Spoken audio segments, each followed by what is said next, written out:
बनाने पर गृह मंत्री नरोत्तम मिश्रा ने कसा तंज, कहा कमलनाथ को निकालनी चाहिए।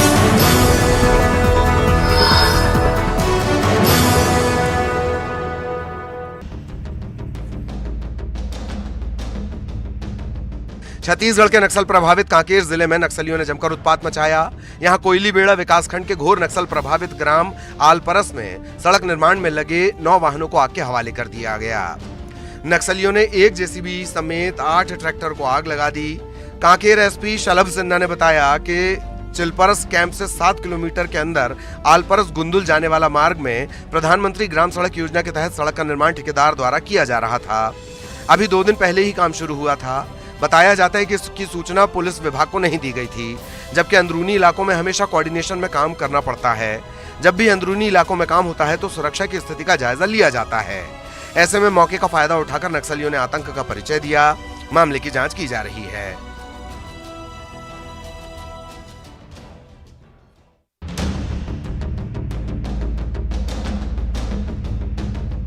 वो मौत ही तो है जिसका कोई तय समय नहीं होता, कब आ जाए कहा नहीं जा सकता। मौका था काम से वक्त निकाल थोड़ा अपनी जिंदगी जीने का, मौका था सभी टेंशन से मुक्त हो, दोस्तों संग महफिल में थिरकने का, और मौका था दिन भर की भागदौड़ से निकलकर जिंदगी को हवा देने का। लेकिन किसे पता था ये रात आखिरी होगी। दरअसल भोपाल का एक ऐसा वीडियो सामने आया है जिसमें एक पल खुशी थी तो अगले पल मातम। पहले देखिए इस वीडियो को। देखा कैसे लोग मगन मस्त होकर थिरक रहे हैं, और गाने भी ऐसा की जैसे आने वाले पल की बात कर रहा हो। बस आज की रात है जिंदगी, कल हम कहां तुम कहां। हुआ भी ऐसा ही कुछ। ये रात भर की जिंदगी रह गई। दरअसल वीडियो में पीले रंग का शर्ट और उसके ऊपर से काले रंग की जैकेट पहने ये डाक विभाग के असिस्टेंट डायरेक्टर सुरेंद्र कुमार दीक्षित हैं, जो एक कार्यक्रम में पहुंचे हैं। देखिए कैसे वो गाने पर थिरक रहे हैं। लेकिन जैसे जैसे गाने का अंतिम शब्द आ रहा था वैसे वैसे इनकी मौत नजदीक आ रही थी, और गाने खत्म होने से पहले ही इन्होंने थिरकते हुए दम तोड़ दिया। वीडियो में देख सकते हैं कैसे वो गिर गए। जब तक उनको इलाज के लिए ले जाया गया तब तक उनकी मौत हो गई। इसलिए तो कहते हैं जिंदगी और मौत का कोई भरोसा नहीं, कब कहां कैसे आ जाए।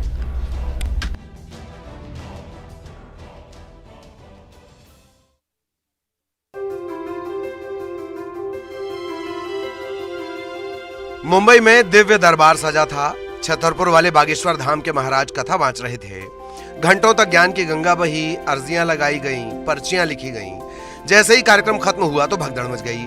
तस्वीरें मुंबई के मीरा रोड में आयोजित कार्यक्रम स्थल की हैं। यहाँ कार्यक्रम खत्म होने के बाद मौके पर अफरा तफरी मच गई। लोग इधर उधर भागने लगे। चूंकि लाखों लोगों की भीड़ जुटी थी, कुछ अनहोनी न हो, लिहाजा पुलिस प्रशासन ने तुरंत मोर्चा संभाला। हालात को काबू में करने के लिए पुलिस ने लाठीचार्ज किया, तब जाकर हालात नियंत्रित हो सके।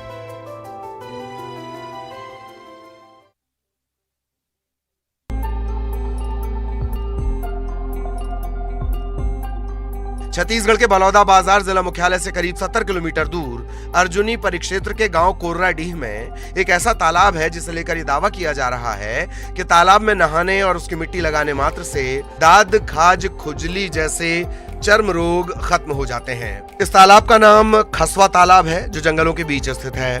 प्रदेश के अलग अलग जिलों से रविवार के दिन लोग यहाँ नहाने पहुँचते हैं। लोग बताते हैं कि इस तालाब में नहाने से पहले इसकी मिट्टी का लेप शरीर पर लगाना होता है, फिर तालाब में स्नान। नहाने के बाद पुराने वस्त्र त्याग कर भगवान भोलेनाथ को जल चढ़ाया जाता है। आरजू, मिन्नत और लगभग सप्ताह भर के भीतर चर्म रोगों से मुक्ति। गांव के लोग कहते हैं कि तालाब के जल और मिट्टी में दैवीय शक्ति है, इसके चलते ये सब कुछ हो रहा है। लिहाजा इलाके में तालाब की खूब ख्याति है। इसके चलते दूर दूर से लोग यहाँ पहुँचते हैं।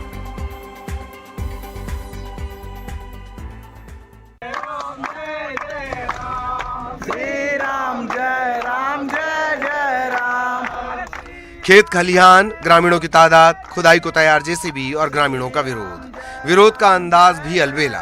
कोई जिंदाबाद मुर्दाबाद नहीं, बल्कि राम नाम के जयकारे गूंज रहे हैं। तस्वीरें रायगढ़ जिले के नेतानगर की हैं। यहाँ नहर का निर्माण किया जाना था। खुदाई के लिए बुलडोजर तैयार था, लेकिन ग्रामीणों ने मोर्चा खोल दिया। आपको बता दें कि किसानों ने 10 दिन पहले भी प्रदर्शन किया था। अब फिर कार्रवाई बढ़ती देख वे खेतों में उतर आए। किसानों ने कहा कि अब कलेक्टर से जाकर मुलाकात करेंगे और पूरी समस्या से अवगत कराएंगे।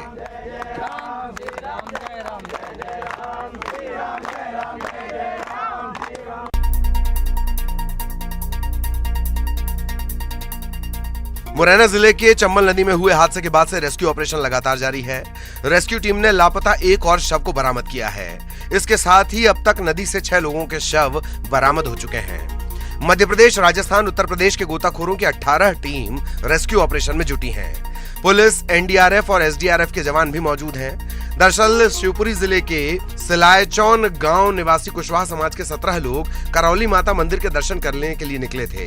श्रद्धालुओं में पुरुषों के साथ साथ महिलाएं भी शामिल थीं। नदी पार करते समय मगरमच्छ ने उन पर हमला कर दिया, जिससे लोग पानी के तेज बहाव में बहने लगे। इनमें से कुछ लापता हो गए थे। अब एक और लापता की तलाश की जा रही है।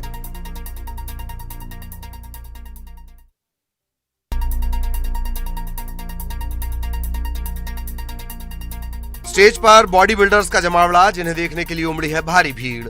बैकग्राउंड में बॉलीवुड के जोशीले गाने बज रहे हैं। बॉडी बिल्डर अपने शरीर के कद काठी को अलग अलग स्टाइल में रोटेट कर रहे हैं और सीटियां बजा रही है ऑडियंस। तस्वीरें सीहोर जिले की। यहां मिस्टर एमपी खिताब के लिए बॉडी बिल्डिंग प्रतियोगिता का आयोजन किया गया था। प्रतियोगिता में सभी बॉडी बिल्डर्स ने एक से बढ़कर एक करतब दिखाए और लोगों ने भी इसका खूब लुत्फ उठाया। लेकिन मिस्टर एमपी के खिताब को होशंगाबाद के रहने वाले मिर्जा जमाल ने अपने नाम किया। आपको बता दें, इस प्रतियोगिता में प्रदेश के 22 जिलों के 145 बॉडी बिल्डर्स ने हिस्सा लिया। वहीं प्रतियोगिता के दौरान बारिश का दौर जारी रहा। हालांकि बारिश के दौरान भी प्रतियोगिता को देखने के लिए हजारों की संख्या में लोग मौजूद रहे।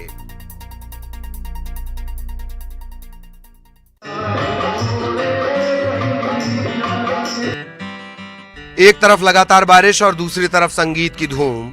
छत्तीसगढ़ के कबीरधाम जिले में 2 दिवसीय भोरमदेव महोत्सव का आगाज हो गया। पहले दिन देश विदेश से आए नामचीन कलाकारों ने अलग अलग विधाओं में महोत्सव में समा बांध दिया। पारंपरिक लोक संगीत की धुनों के अलावा कव्वाली और भजनों पर लोग झूमते रहे। इस दौरान सबसे खास रही जिला कलेक्टर जन्मेजय महोबे की गीत प्रस्तुति। बॉलीवुड गायक जाकिर हुसैन के आग्रह पर उन्होंने अपने चिर परिचित अंदाज में याराना फिल्म का गाना भोले गाया तो लोग झूमने लगे।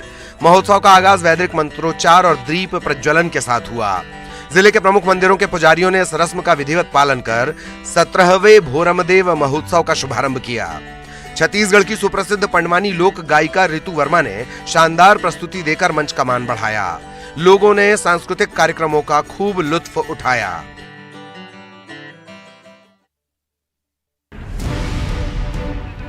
एमपी के साथ ही छत्तीसगढ़ में भी बारिश और ओलावृष्टि जारी है। प्रदेश में गर्मी के मौसम में मानसून जैसे हालात बन गए हैं। बारिश और तेज हवा की वजह से तापमान 8 से 9 डिग्री लुढ़क गया है। प्रदेश में लगातार हो रही बारिश से किसान परेशान हैं। बस्तर, रायपुर और सरगुजा संभाग में जमकर बारिश हुई है। बादलों की गड़गड़ाहट और पानी की तेज धार से मानसून जैसी स्थिति बन गई है। प्रदेश में अभी और बारिश की आशंका जताई जा रही है। प्रदेश में सबसे ज्यादा बारिश बस्तर संभाग में दर्ज की गई। बारिश के चलते तापमान में गिरावट आई है। हालांकि बारिश और ओलावृष्टि से किसान परेशान हैं। खेतों में फसल को नुकसान हुआ है। ऐसे में किसानों को सरसों, चना, गेहूं और दाल की फसल को सुरक्षित रखने की सलाह दी गई है।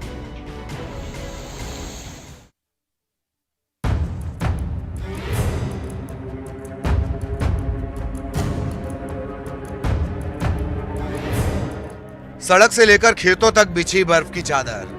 ये तस्वीरें किसी हिल स्टेशन की नहीं, खरगोन की हैं। यहाँ जमकर ओले बरसे हैं, जिससे बर्फबारी सा नजारा है। एमपी के ज्यादातर जिलों में पिछले 1 सप्ताह से बारिश और ओलावृष्टि का दौर जारी है। उज्जैन, नर्मदापुरम, भोपाल, जबलपुर, सागर, इंदौर, शहडोल, चंबल, रीवा संभाग में बारिश हुई है। बारिश के साथ ओलावृष्टि भी हो रही है। प्रदेश में बेमौसम बारिश और ओलावृष्टि ने आफत मचा रखी है। बारिश और ओले की वजह से लोग परेशान हैं। किसानों के लिए सबसे ज्यादा मुश्किल खड़ी हो गई है। बारिश और ओलावृष्टि से किसानों की फसल चौपट हो गई है। प्रदेश में बारिश और ओलावृष्टि का यह दौर थमने का नाम नहीं ले रहा। प्रदेश के कई जिलों में बारिश और ओलावृष्टि को लेकर अलर्ट भी जारी किया गया है। भोपाल, शहडोल, जबलपुर, नर्मदापुरम, रीवा, सागर समेत अन्य संभागों में बारिश की आशंका जताई गई है। जबकि शहडोल संभाग के जिलों के साथ ही मंडला, डिंडौरी, बालाघाट, नर्मदापुरम, सिवनी, सिंगरौली जिलों में ओलावृष्टि का अलर्ट है।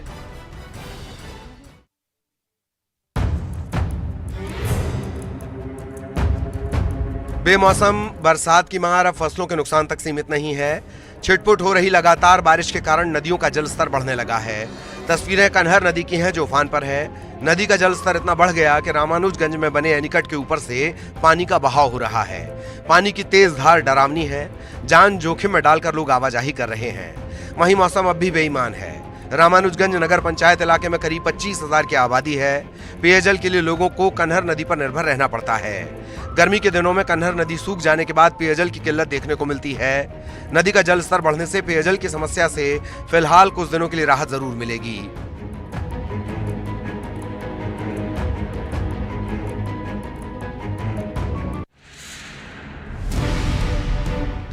छत्तीसगढ़ में बदमाशों के हौसले बुलंद हैं। आए दिन बाइक चोरी जैसी घटनाएं सामने आ रही हैं। बिलासपुर में भी बाइक चोरों ने चोरी की वारदात को अंजाम दिया। मामला गुरुद्वारा रोड का है, जहां एक घर के बाहर खड़ी बाइक को चोर आराम से लेकर चलते बने। चोरी की ये पूरी घटना सीसीटीवी कैमरे में कैद हो गई है। तस्वीरें देखिए, शातिर चोर कैसे मौके पर पहुंचता है, फिर बाइक को लेकर फरार हो जाता है। तखतपुर पुलिस ने अज्ञात चोरों के खिलाफ मामला दर्ज कर तलाश शुरू कर दी है। आपको बताते चलें कि शहर में बढ़ती चोरी की घटनाओं से नाराज व्यापारी संघ ने करीब हफ्ते भर पहले ही नगर बंद कराया था।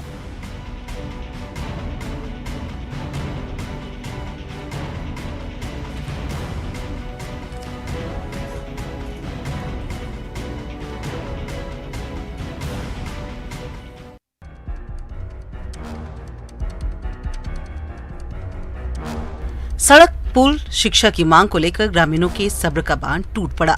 धमतरी जिले के सीता नदी रिजर्व फॉरेस्ट एरिया के 25 गांवों के हजारों लोगों ने मोर्चा खोल दिया। ग्रामीणों का हुजूम पैदल ही धमतरी शहर की तरफ बढ़ गया। आंदोलन की राह पर उतरे ग्रामीणों का कहना है कि आजादी के 75 सालों के बाद भी गाँव में मूलभूत सुविधाएं नहीं पहुँच पाई। इलाके से जनप्रतिनिधि तो बदलते रहे, पर नहीं बदली तो इलाके की तस्वीर। ग्रामीण कहते हैं कि टाइगर रिजर्व होने के कारण इलाके में सड़क का निर्माण नहीं किया जा रहा है, जिसके कारण उन्हें आवागमन में काफी समस्याएं हो रही है। वहीं इसकी वजह से स्वास्थ्य और शिक्षा की व्यवस्था भी प्रभावित है।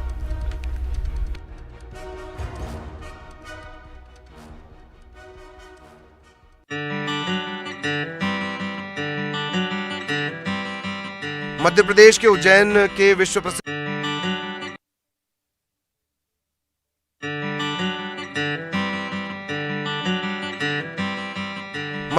के उज्जैन के विश्व प्रसिद्ध महाकालेश्वर मंदिर में वीआईपीज़ का आना लगातार जारी है, जहां एक महीने के भीतर भारतीय क्रिकेट टीम के करीब आधा दर्जन खिलाड़ी बाबा महाकाल के दर्शन कर चुके हैं। सोमवार को भारतीय क्रिकेटर उमेश यादव महाकाल मंदिर पहुंचे। उमेश यादव सुबह 4 बजे होने वाली भस्म आरती में शामिल हुए। वे नंदी हॉल में बैठकर शिव आराधना में लीन दिखाई दिए। भस्म आरती के बाद वे गर्भगृह में पहुंचे, जहां उन्होंने बाबा महाकाल का जल और दूध से जलाभिषेक किया।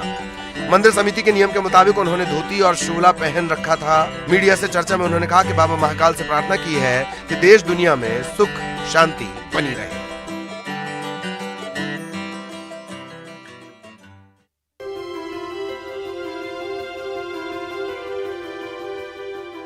झाड़ियों के बीच बाघ के टहलने का यह वीडियो मध्य प्रदेश के देवास जिले के खिवनी अभयारण्य का है। यहाँ अभयारण्य के पास बने रेस्ट हाउस के बाहर एक बाघ घूमता हुआ दिखाई दिया। बाघ के मूवमेंट की जानकारी अल सुबह रेस्ट हाउस के नजदीकी वन रक्षक वर्मा को मिली। इसके बाद वन रक्षक मौके पर पहुंचे और बाघ के मूवमेंट को कैमरे में कैद कर लिया। तस्वीरों में टाइगर शांति से गुजरता हुआ दिखाई देता है, फिर धीरे धीरे दौड़ने लगता है। स्थानीय लोगों ने बाघ की दहाड़ भी सुनी। बताया गया कि बढ़ती गर्मी के कारण पानी की तलाश में बाघ इधर उधर घूम रहे हैं। वन मंडल अधिकारी के मुताबिक 2018 की रिपोर्ट में 4 बाघ अभयारण्य के नजदीक देखे गए, लेकिन अब कन्नौत खातेगांव वन एरिया में बाघों की संख्या 10 से 12 होने का दावा किया जा रहा है।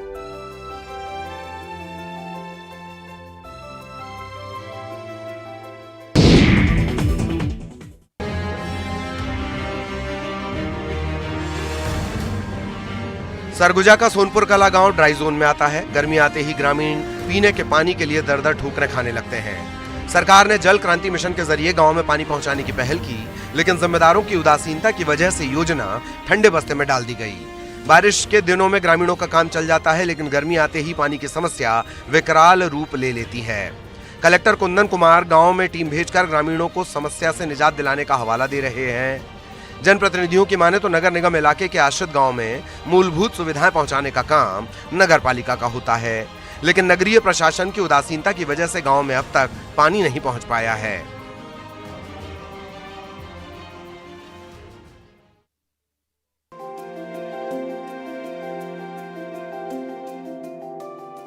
जांजगीर चांपा जिले वासियों की लंबे समय से जारी मांग के बाद साल 2016 में सिटी बस की सुविधा शुरू हुई। रायगढ़ जिले से 10 सिटी बसें जिले को मिली थी। शुरुआत में तो जिला वासियों ने इनका लाभ उठाया, लेकिन पिछले 4 सालों से यह सुविधा बंद है। सिटी बसें नैला स्थित सिटी टर्मिनल पर खड़ी हैं। खरी बसें जर्जर हो रही है और शहरवासी परेशान। एक तो प्रशासनिक उदासीनता और दूसरी तरफ सिटी बसें नहीं होने की वजह से ऑटो चालकों की मनमानी से लोग परेशान हैं। थोड़ी दूर सफर के लिए उन्हें मनमानी राशि चुकानी पड़ रही है।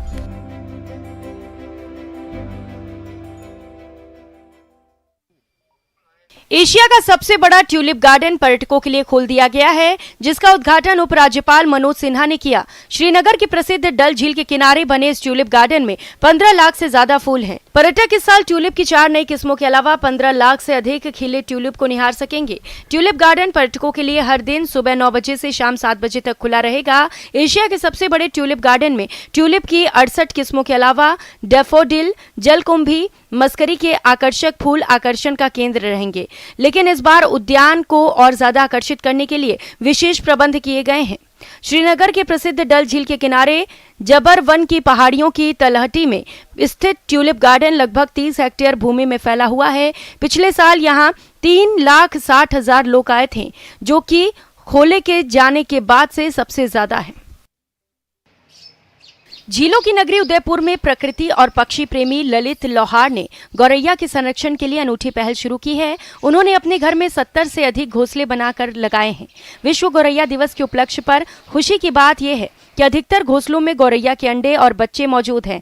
गौरैया और उनके बच्चों की चहक और अठखेलियां से पक्षी प्रेमी ललित का घर लोगों के लिए आकर्षण का केंद्र बन गया है।